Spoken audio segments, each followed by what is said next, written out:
As we look around this beautiful and rugged landscape to the Columbia River below, we wonder, what is the story of this ever-changing river, flowing past us now and yet always returning in an eternal cycle? If we listen closely, we will see how we are all a part of this story. A story woven from many voices. Grandmother, please tell me the story again. The story of Grand Coulee. Of course I can tell you again. Now listen carefully. Over time, some of the most spectacular natural forces in the world shaped the place we now call Grand Coulee. Lava flows built many layers of basalt, covering the inland northwest.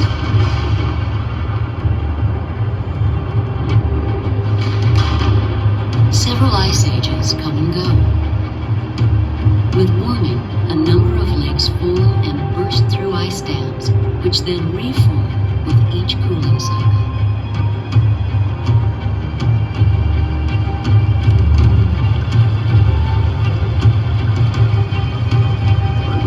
Then, about 12,000 years ago, the last of these major floods unleashes the 2,000 square mile Lake Missoula for the last time.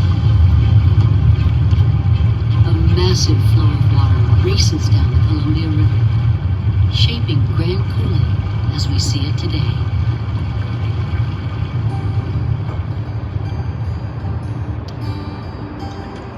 One would stain a rock, chain passing by the Coulee, and so white in the spring in a riverbed. Ancestors of the Confederated Tribes of the Colville Reservation and the Spokane Tribe of Indians living along the Columbia River use many resources. Each season offers a diversity of plants and wildlife, providing food, clothing, shelter, and medicine. But most significant to the Columbia Basin cultures is the salmon. This source of food and spiritual sustenance is often described in stories, like the one told by Colville tribal elder Tom Louie.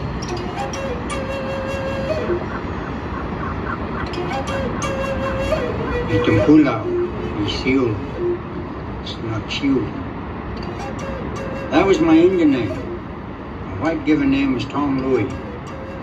We're known as the Snatchie Straight, the noisy water people, as they call us today, Snake people. Right up to Kettle Falls. Kettle Falls was the gathering place for the people back when the animals were. The two-leggeds wasn't even heard of. Coyote, he was quite a trickster. He's the one that communicated with the Great Spirit. He would communicate with Coyote, and Coyote would come down and he would share what was going to happen. While Coyote was communicating with the Great Spirit, that one day, the Great Spirit said, "There's going to be two-leggeds walking among you. You're going to have to find out how you can take care of them." All we have in this river is just water. The three sisters way down there at Salilo, they've got all this salmon. And the three sisters were seagull, kingfish, and snipe. That was the three sisters that held the salmon captive. And we need somebody to go down there and free them salmon. You have to be very careful. You have to have some good power. And the three sisters down there killed them. And Ivy, he said, "I'll go."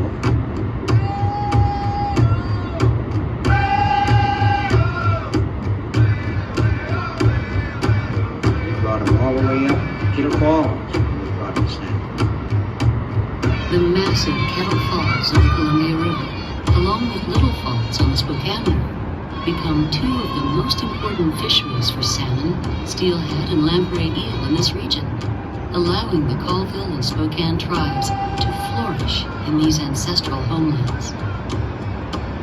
Grandpa used to go up the Little Falls and catch fish horseback My mother said salmon was so big it'll be dragging the ground.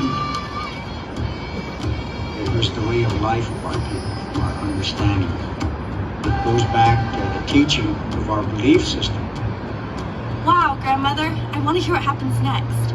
Very well. So this way of life went on for some time. Then, contact with European explorers and missionaries begins to alter the human landscape. Settlers seeking a better way of life find plentiful land, yet many hardships lie ahead.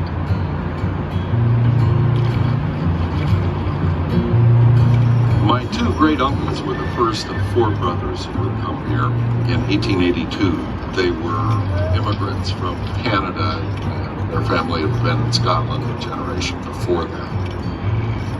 Archie would write, I took up 160 acres of land. Of course, I am not a deed yet, but I am a Yankee all the same. Well, the Yankee chose land over by Grand Coulee, which can look quite lush and green in the spring, but severe later in the year. That endeavor failed. The McGregors ended up in the sheep business. You could work in the sheep business exchanging your labor for a third of the lamb crop that would be produced, and it was a place for people to make a start.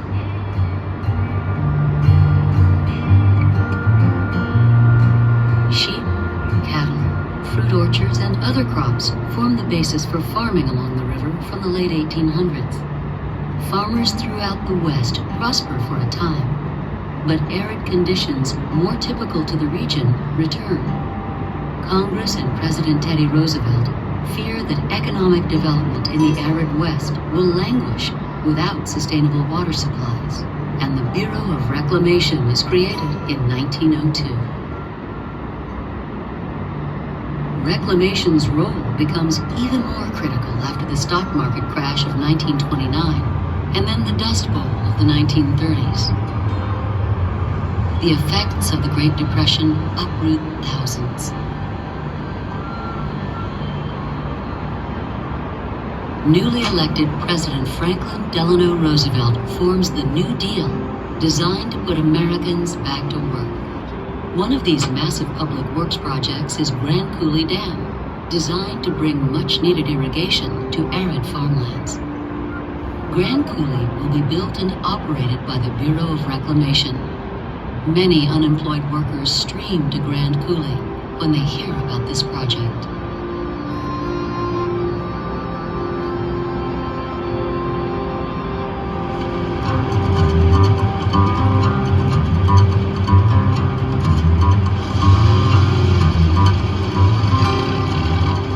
People were pouring in from the country. We don't realize today what a real depression is like when 25% of the people are out of work and people are virtually starving. The Dust Bowl was on and people were coming out of the Midwest with virtually nothing but their clothes on their back. It was a desperate time, and Roosevelt saw that as an opportunity to put men to work. I have just visited much of the work that the national government is doing to stop soil erosion, to save our forests, to prevent floods, to produce electric power for more general use, and to give people a chance to move from poor land to better land by irrigating thousands of acres that need only water to provide an opportunity to make a good living. I went to work at Grand Coulee Dam in 1936 as just a laborer at 50 cents an hour. Within about a year, I had garnered enough experience to become a cement finisher at $1.20 an hour. 6 of us lived in the tent. We had a little pot-belly stove in the middle of this tent. In the morning when we'd wake up, the water would be frozen in the water pail. At the height of construction, there were 10,000 people working up there. The dam employed pipe fitters, electricians, carpenters, steel fitters, you name it. It was required to build the project.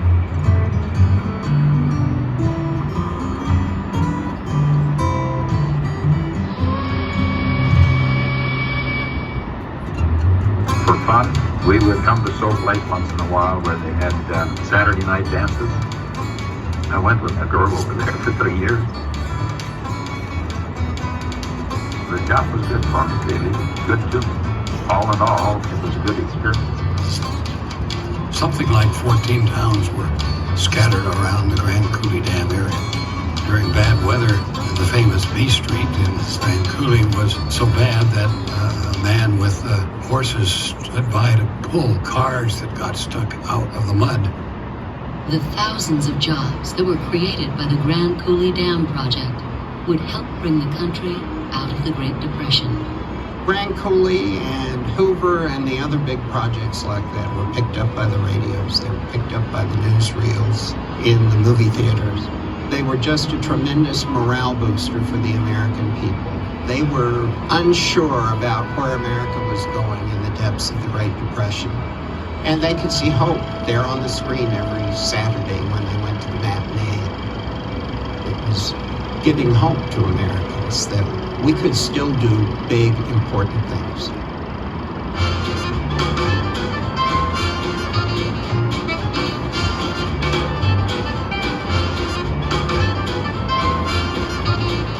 The tremendous Columbia River, flowing 1,200 miles from its headwaters in British Columbia and draining into the Pacific Ocean, is one of the Earth's most powerful river systems.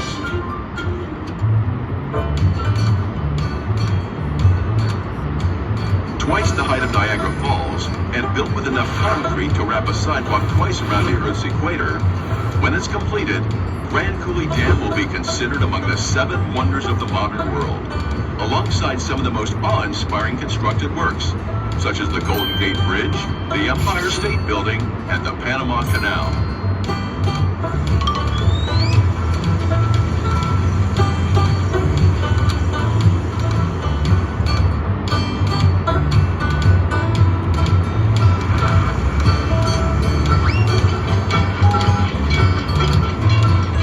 Once the 550-foot structure is built, hydropower can be created.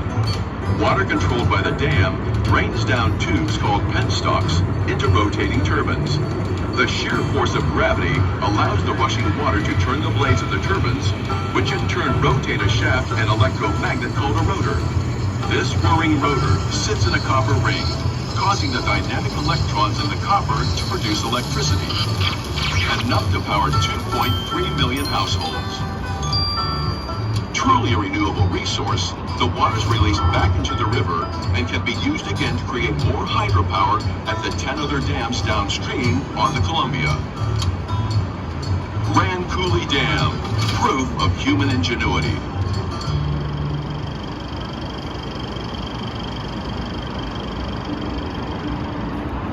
Between 1939 and 1941, a gigantic reservoir begins to collect upriver. This will be called Lake Roosevelt. Power generated for farms and towns will grow the Northwestern economy and help to feed a nation. But as the promise of bounty for many on this land approaches, abundance is taken away from others. Salmon, as well as steelhead and lamprey, are prevented from swimming to the Kettle Falls or Little Falls fisheries in the Upper Columbia and Spokane rivers. Salmon were our trading commodity and our major food supply. And so when they stopped the salmon from coming up past Coulee Dam into our fishing sites, it just disrupted our whole system. Homes and livelihoods and 56,000 acres of land are inundated prior to the dam's completion. And they were getting rid of everything along the shore, all the way up from Coulee Dam, clear up to Little Falls. They moved all the houses or tore them down. It was all covered. Just the way it was going to happen, I guess. The Colville and Spokane tribes, mourning the loss of this source of vitality, natural balance, and great cultural significance, gather in 1939 at Kettle Falls in the first Ceremony of Tears.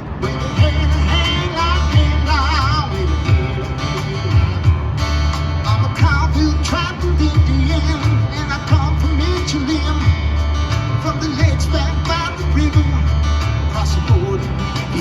lot of controversy. Right up to the end of construction, there were people that didn't want it. Of course, as you know, when the war started, we really needed it. Grand Coulee took the salmon, and my people's heart did break. With a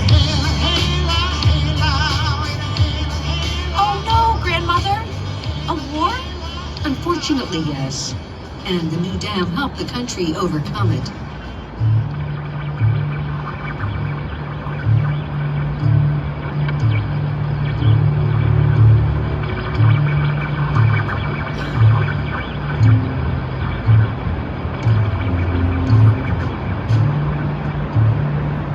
Even though the dam created hardship for many who lived here and drew criticism from all likes of American citizens, it was unexpectedly about to show its importance when the country entered World War II.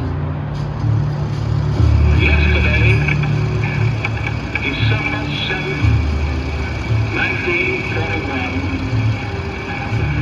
a date between life and infamy. The United States of America was suddenly and deliberately attacked.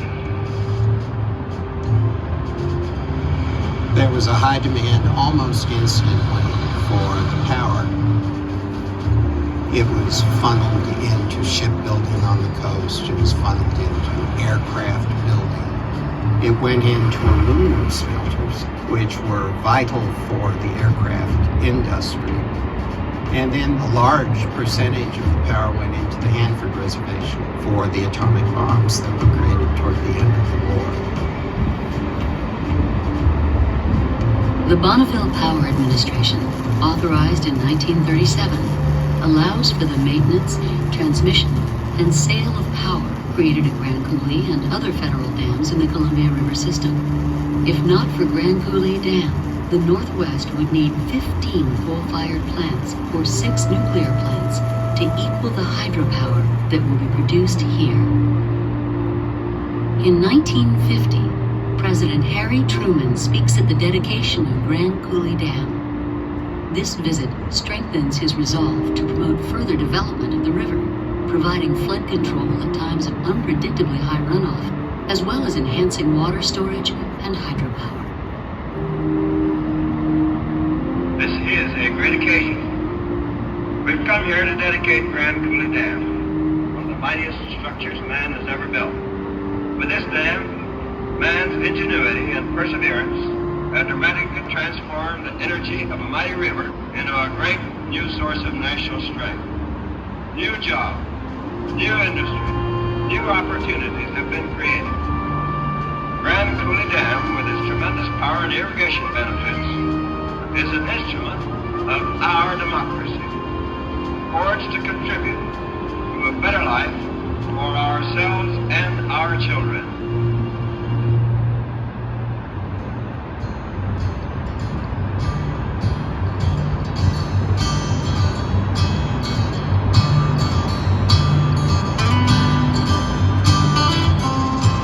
The next challenge is to supply much-needed moisture to Washington farmland, averaging just 6 to 10 inches of rain per year. Progress on the Columbia Basin Project, the 1935 plan to irrigate huge swaths of the inland Northwest, resumes. The first Columbia Basin irrigation water didn't get here until 1952. There's a big pumping plant on the upstream side of the dam that pumps the water up into Banks Reservoir. It's gravity all the way down, Pasco practically. Just like an oasis now that used to be blow sand and sagebrush, and now it's the breadbasket of the state, if not the nation. 2/3 of the 1 million acres originally designated in the Columbia Basin Project are under irrigation. Farmers are able to raise a wide variety of crops for food and fiber. Only 2% of the water flow from the Columbia River is used for irrigation, and whatever is not absorbed into the crops or evaporated is recycled and returned to the river. While the harnessing of the mighty Columbia River has brought the benefits of hydropower and irrigation to the nation, the river still maintains her independence. In 1948, the city of Vanport, Oregon is destroyed by a massive flood. Flooding, as a result of sometimes high seasonal runoff upstream, continues to be a serious concern. My father reminded me about how he carried me on his shoulders in water that was up to his waist, if not higher. Our family lost everything. In the early 1960s, flooding is addressed when the Columbia River Treaty with Canada is formed, resulting in increased flood control and the addition of new reservoirs. This also leads to the opportunity for reclamation to enlarge Grand Coulee Dam and an ability to provide even more hydropower to a growing population, making Grand Coulee Dam the largest hydro producer in the world. In 1980, the third power plant is completed, making the dam span nearly 1 mile long. Grand Coulee supplies power to the western grid in the world's longest direct current transmission. The Federal Columbia River Power System supplies electricity to the entire region at the cost of production in an environmentally sound and efficient way. Wind and solar development, habitat improvement for salmon, fish hatcheries, along with natural and cultural preservation, supplement hydropower production. Grand Coulee is truly the cornerstone of this vast, beneficial resource. I think it even did better than what they anticipated. I think we still have one of the cheapest electrical rates in the world here. Actually, it's worked out, I think, for the benefit of not only this area, but the whole country. I've come up here with my family for 40 years, fishing, camping, and now my grandkids are joining us. It's a place we know we can always come back to reconnect with nature. We always see something new. Because of Grand Coulee Dam, many new recreation areas were created. Lake Roosevelt National Recreation Area behind the dam, and Banks Lake, the 27-mile-long reservoir south of the dam, and their surrounding landscapes, which include hundreds of acres of habitat, now protecting many species of animals and plant life native to this area. The addition of resident fish in the lakes and the many opportunities for recreation, solitude, and learning make this a special year-round destination, attracting over 1 million visitors to the area every year. The dams have created a different ecosystem than what was here. But the benefits of the dams have been great. I think one thing we have in common is that we want to protect the water, we want to protect the land. One of the first things that we had to do was learn our history. Where did we come from? You better find out where we come from. How did that dam get there? What did that dam cause? You understand that, then you understand where you have to go. Life has changed a whole lot. When tribes can run their own reservation, take over their own future, there's a pride about that. We need to come together to discuss the future of the river, respectful of cultures, of history, and yet provide good stewardship for the future. Wow, Grandmother. I can't believe our family was a part of this story. I can't wait to tell my grandchildren someday. Well, granddaughter, this isn't just our story. It belongs to all of us. It's a story woven from many voices.